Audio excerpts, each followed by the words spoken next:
permanece para siempre. Así es. Los juicios de Jehová son verdad, Así todos es. justos. Amén, amén. Deseables son más que el oro y más que mucho oro afinado. Así es, Y Señor. dulces más que la miel y que la que destila del panal. Amén, Tu amén. siervo es además amonestado con ellos. Así es. En guardarlos hay gran galardón.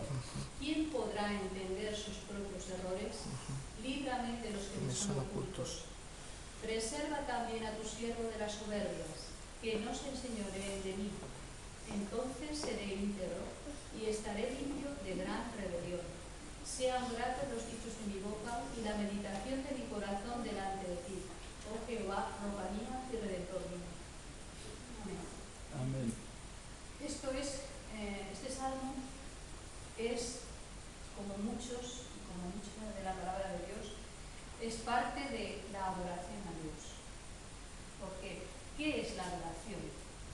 La adoración es el reconocimiento de que Dios es Dios, que es el único, el todopoderoso, el verdadero, que está por encima de nosotros, que nuestra mente no lo puede entender al 100%, puesto que nuestra mente es finita y Él es infinito, o sea, más allá.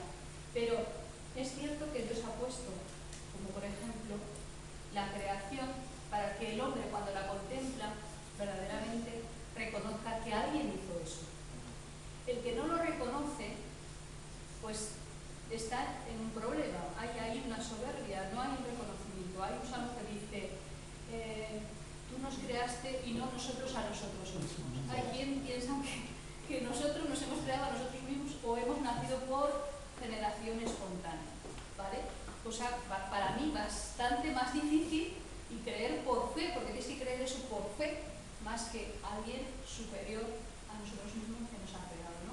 Entonces, la adoración es un reconocimiento de Dios y de un ser superior. Y entonces, para adorarle tenemos que conocerle. ¿Quién es? ¿Qué ha hecho? Si no, ¿cómo vamos a reconocer? ¿Cómo nos vamos a postrar delante de Él si no sabemos nada de Él? Con lo cual, un versículo que siempre, o un par de versículos que siempre leemos en Juan 4, cuando Cristo habla con la samaritana, que dice, Dios es espíritu y los que le adoran en espíritu y en verdad es necesario que adoren. Y el Padre tales adoradores busca que le adoren en espíritu y en verdad. Lo dice por dos veces. Tiene que ser en espíritu y en verdad. Entonces vamos a analizar estas palabras. ¿Qué significa en espíritu? El hombre está compuesto de cuerpo, alma y espíritu. Pero aquí no dice que le adoremos en cuerpo y verdad. No dice en alma y en verdad. Dice en espíritu y en verdad. El espíritu del hombre es lo más íntimo, lo más escondido del hombre. Y es a través del espíritu del hombre que el espíritu de Dios se comunica con el hombre. Es de espíritu a espíritu. Porque Dios dice que es espíritu. Entonces tenemos que entenderlo en el espíritu.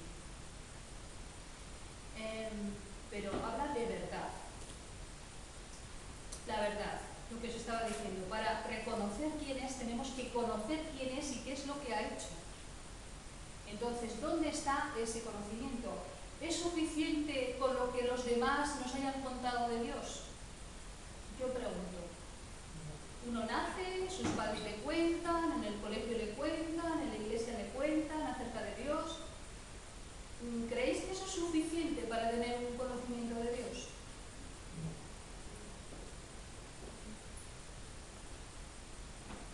¿Por qué?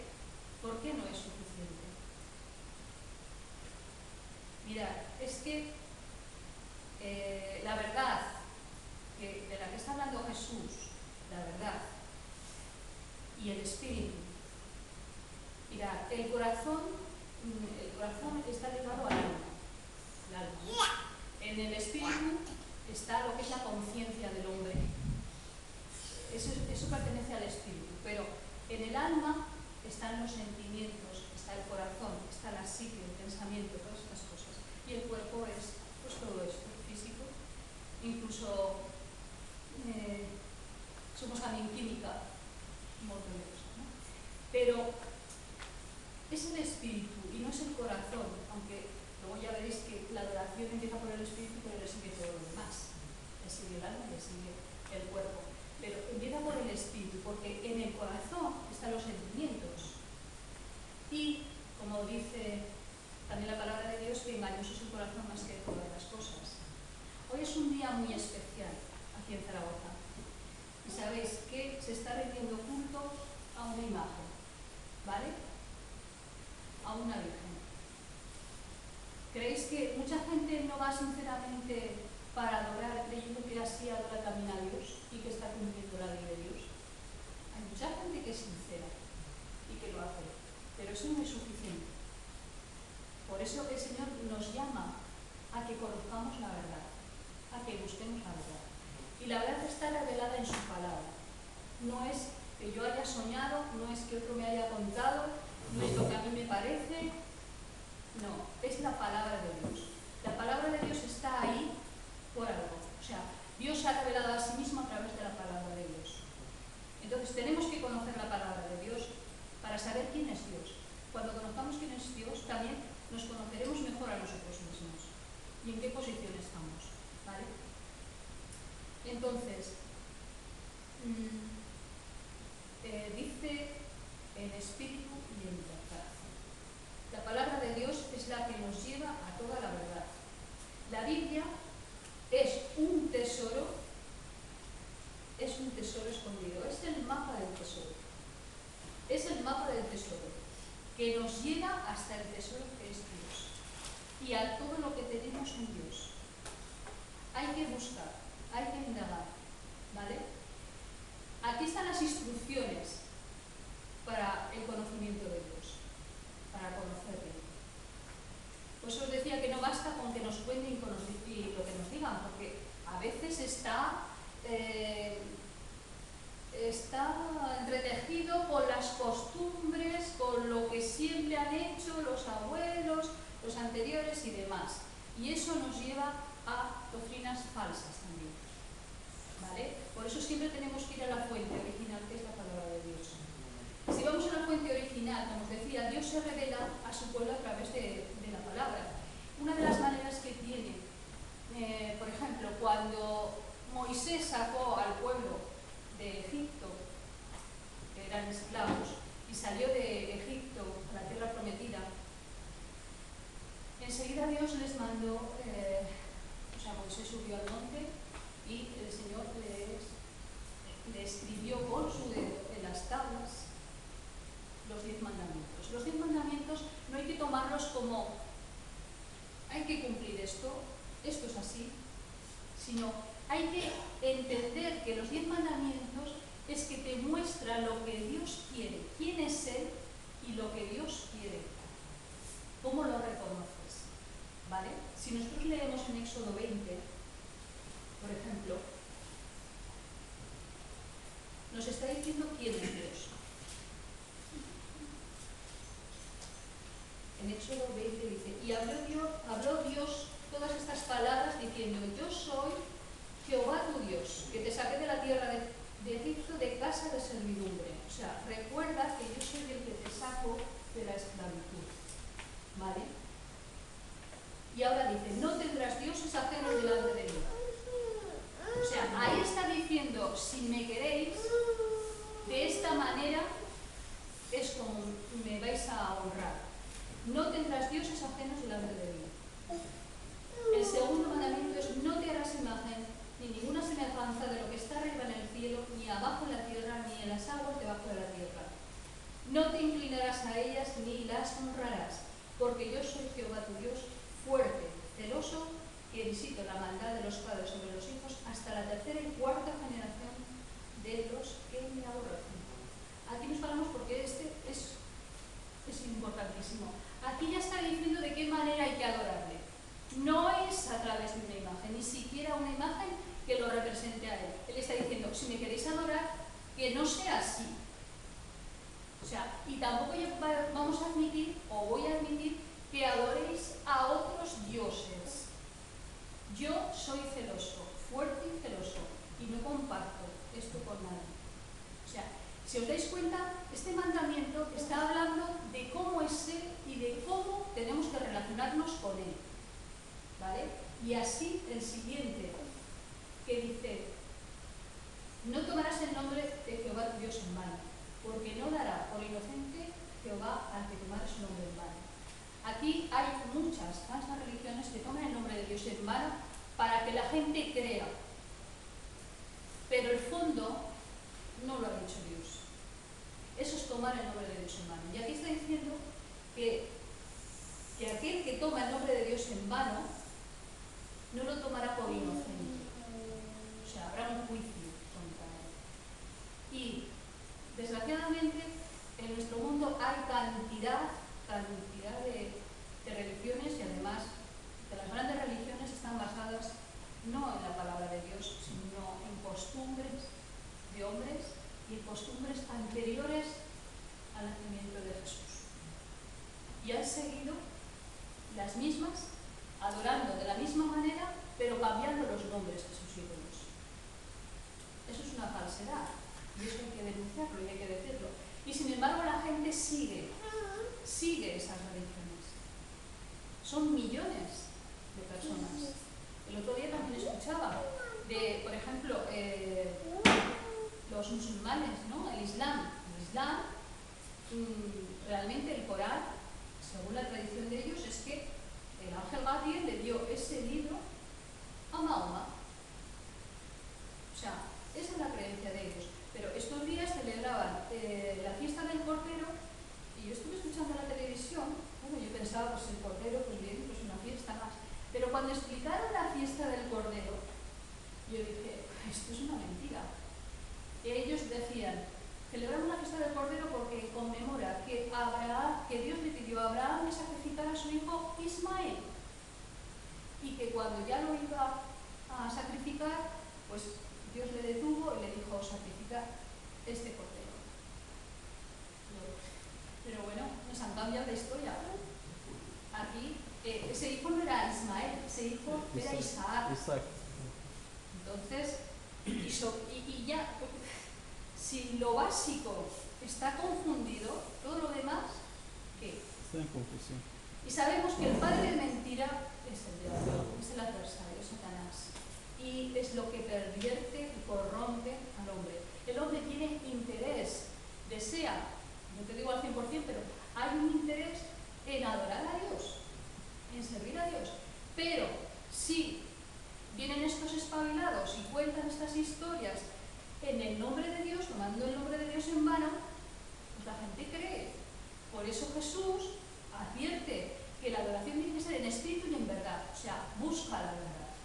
No te conformes con lo que te digan los demás. Busca la verdad. Cuando buscas la verdad, te encuentras, porque yo también crecí, ya os lo he dicho muchas veces, he crecido en un hogar católico. Cuando yo leí la palabra de Dios y me di cuenta de una serie de cosas, pues dije, esto no es de Dios.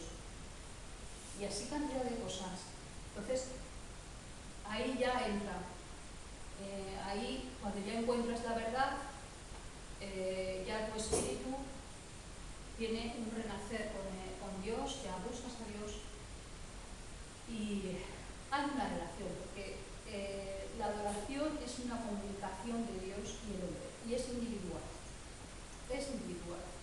Aunque aquí nos juntemos y alabemos al Señor y adoremos, pero la verdadera adoración es particular entre el hombre y Dios. Amén. Porque es un reconocimiento personal. El reconocimiento del pastor de que Dios es Dios le sirve para él, pero no para mí. Yo tengo que reconocer también. Si yo lo reconozco bien, pero si yo no lo reconozco, o porque nosotros seamos creyentes, no quiere decir que nuestros hijos ya lo son, si ellos no pasan también por ese camino de reconocer al Señor, ¿no? Entonces, y el cuarto mandamiento habla también de santificarás las fiestas. O sea, hay un día donde nos reunimos los creyentes para adorar juntos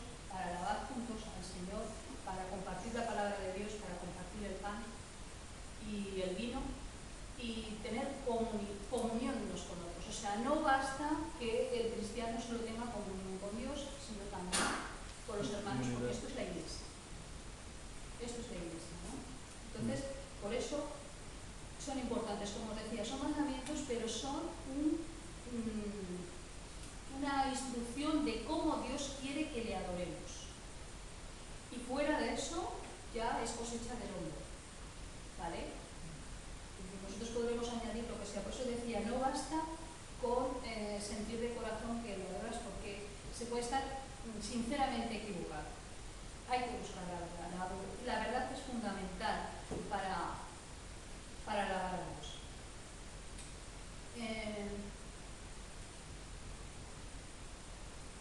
Y como decía, primero es el espíritu, pero luego viene el alma. Realmente en espíritu tienes ese reconocimiento y caes delante de Dios, ¿no? Pero el alma se alegra con Dios. El alma se regocija con Dios. Por eso cantamos, por eso alabamos, por eso danzamos para el Señor. Por eso hacemos las obras que Dios tiene preparadas para nosotros, para hacer el bien a los demás también. Porque aún eso Dios lo tiene preparado.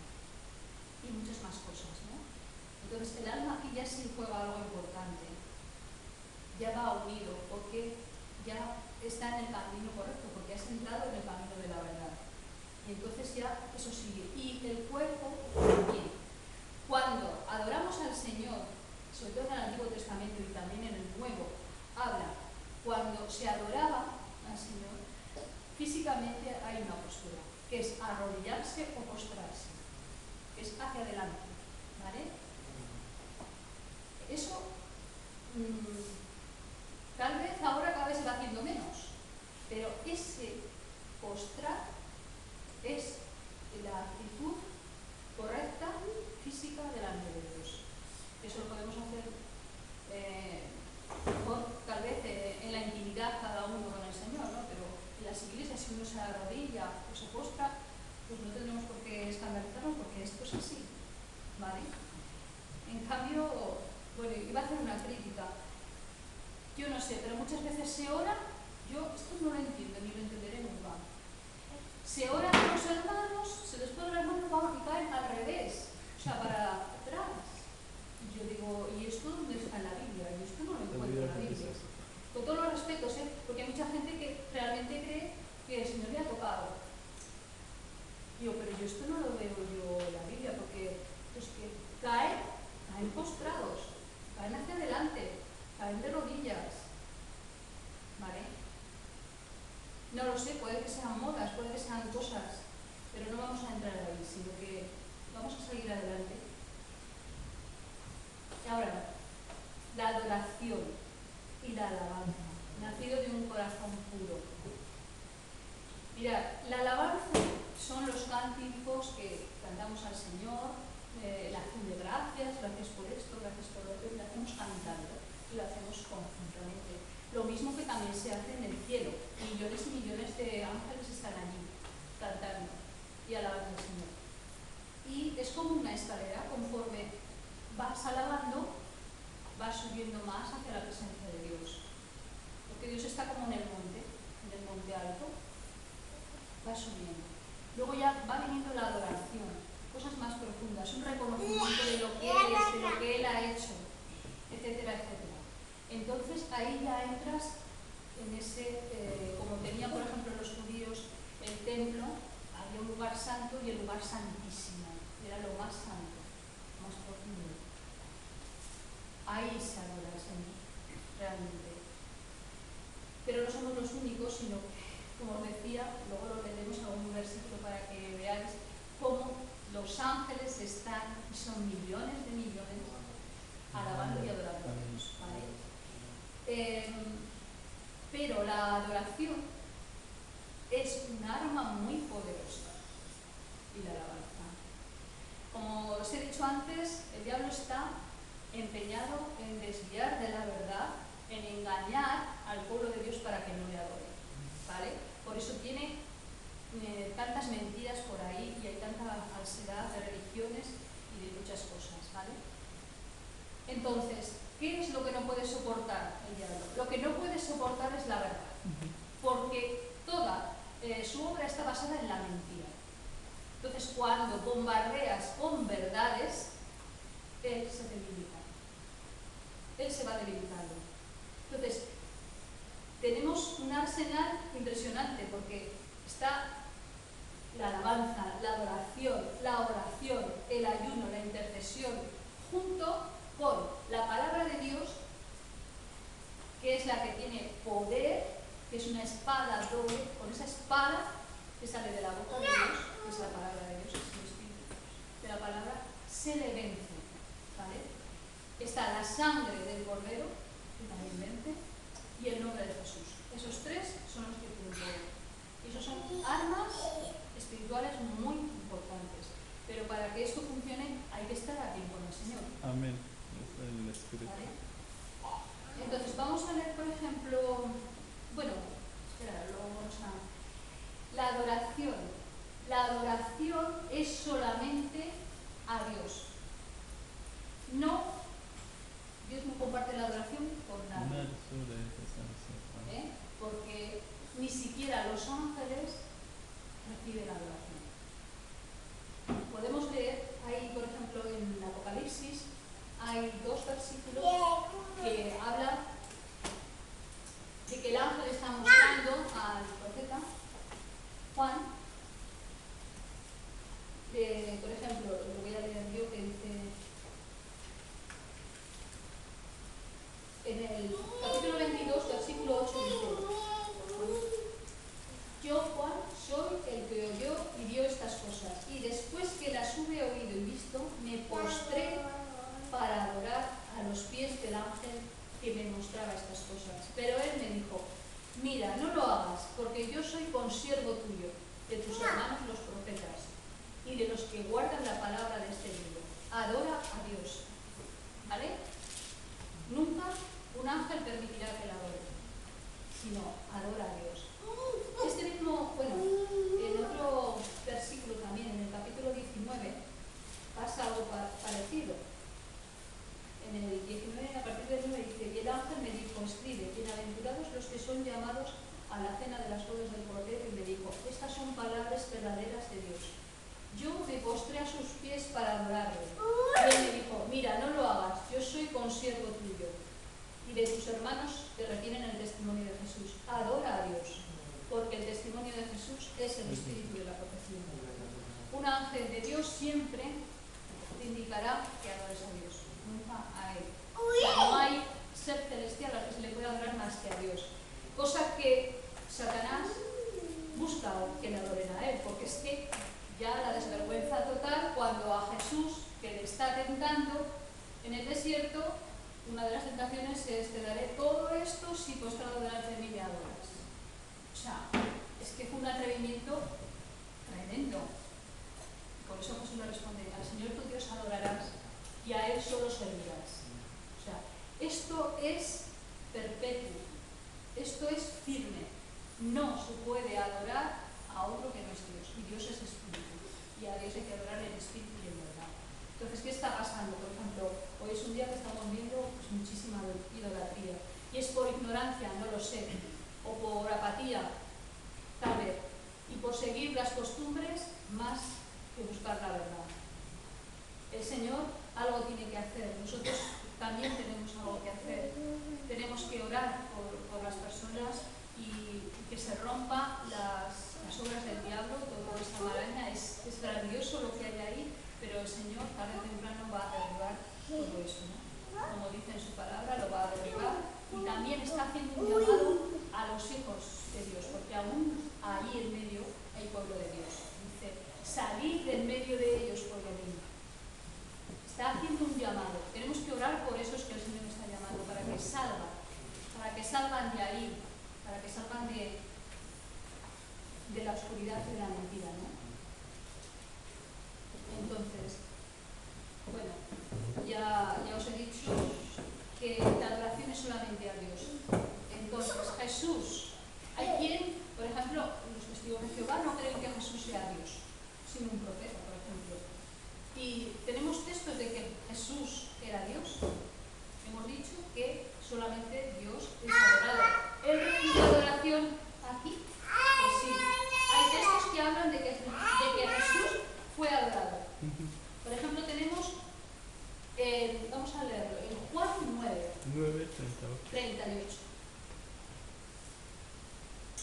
Juan 9 está hablando que Jesús sana al ciego de nacimiento. Y aunque Jesús lo sana, los fariseos no acaban de creérselo. Le llaman, le preguntan, claro, pero el ciego no sabía quién le había sanado, no sabía quién le había dado vista. Interrogaron a los padres del ciego. Ellos dijeron, bueno, nosotros lo único que sabemos